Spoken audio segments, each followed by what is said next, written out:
Lisa Clark, and you're looking at Chipmunk. The pose is the second pose, so it's part 3 of the second Chipmunk. And what you're going to see me do here is just put on some layers of various colors of the pastel pencils, and the brand is Carbothello that I'm using with all the pencil work. And I think I mentioned it in the last video. I was feeling a little burned out, I guess, with this Chipmunk series. My heart just not into it anymore. So I rushed a little bit on this, but you know, it's okay. I'm still okay with the way it turned out, and I was glad that I finished him out. I could have been worse. I could have just not finished this second Chipmunk at all, but I decided to go ahead and see it through. And I think that goes, without saying, people do get burned out with projects, even in art. We can get feeling, I don't know, a little overwhelmed. We're just not really feeling a connection to the piece that we're doing.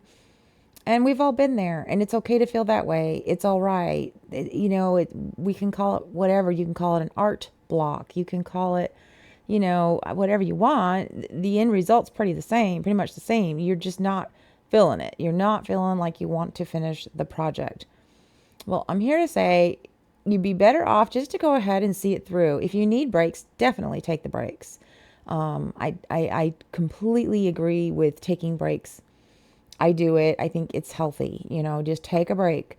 Go do something else, whether it's a whole nother art project, whether it's going to see a friend, taking a walk outside, whatever makes you happy, go do it. If you like cooking, go cook something. Just kind of switch it up and don't stay in the rut. I find myself in ruts all the time. And I feel like the best way to get out of the rut is just do something a little different for that day, or even if it's just for an hour. It's healthy. It's good for you to do that. Come back to it when you feel like you're ready to come back to it. There's no time stamp. You're not punching a time card. This is supposed to be fun. And if it's not fun for you, then something's wrong. You got to change it. So yeah. I did. It took me a while to finish this little guy, and he's so cute, but still, yeah, there I was struggling, trying to get into the mood, trying to get back into, let's go ahead and do this Chipmunk and get him done.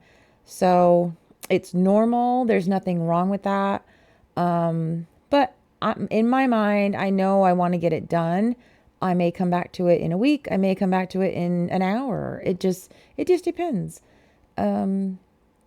For instance, between projects, me and my granddaughter decided to make shelves for all of my acrylic paints that I have. They were kind of scattered all over the studio area, so we decided let's make shelves. So we did, and that's actually going to be under my how-to video, us creating these crazy shelves. But you know what? We're happy with the way they turned out. She had a blast organizing the paints and putting them in some kind of rainbow order that just made sense to her, and I'm cool with that. That's fine. She was happy. We did find out though at the end of the shelves that we actually needed probably 2 more shelves. So we'll be going back to Home Depot and buying more supplies. But that's just an example. I had to step away from the Chipmunks. I had to go and do something just a little bit different, something just to change it up. So I didn't feel like I was forced to do these Chipmunks, because that's not fun. Who likes to feel that way? So that's my advice today. Just, if you're feeling in a rut, you feel like you're in an art block situation, then change it up. Go do something different.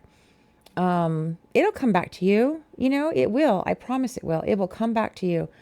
Even if it takes a week or a month or months or an hour, it doesn't matter. It will come back.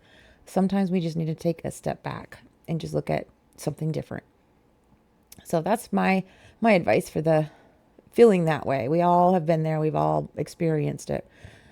Sometimes for me, it's just one of those, it eats at me, so do as I say, not as I do. Don't let it get the best of you. Just let it go ahead and flow. It'll all happen the way it's supposed to. So yeah, you're going to see me using all different kinds of various colors here. I'm going from the dark sienna to the orange to the gray. Just trying to pick up where I see needs. a little extra highlight, a little extra depth.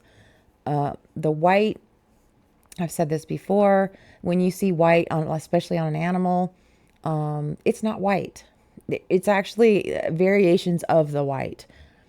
So although I'm laying down an awful lot of white hair, I can promise you I come back with the grays and the blacks and try to make shadows so it's not just a blinding white when you look at this chipmunk. Because really his white is not that white. It actually has a lot of different colors going on. So you'll see me here going through and picking up some different highlights, different little highlights of hair on his arm. So that helps it stand out away from his body. Because you don't want the arm just to look like everything else does on his body. So that's what I'm doing there. And then, of course, you need the highlights in the ear that is showing at closest to you, where you can see the inside of his ear. You want some highlights and lowlights, some shading going on here and blending it in. It helps it become a three-dimensional object instead of being so flat. And I think that's what I'm doing here. I mean, I think it shows that, you know, it looks like that's the little fold of his ear. I was quite happy with the way that turned out. Over here, I'm just giving you a little bit of a hint of his other eye that you cannot see. But because I put that little dark mark right there and highlighted it with white around it, that does a couple things. One, when you place a white or a light colored pencil mark next to a dark pencil mark, you are going to make that dark look darker and that light look lighter. So that's all I'm showing you here. Little highlights. Don't forget to hit that like button for me. Leave a comment. Give me suggestions of other subject matter you'd like to see me do. And I really appreciate you watching. Thank you to all my subscribers. You guys have been awesome, making me feel so great and loved. Hang in there. You got this. See you in the next video. Have a great rest of the day. Bye.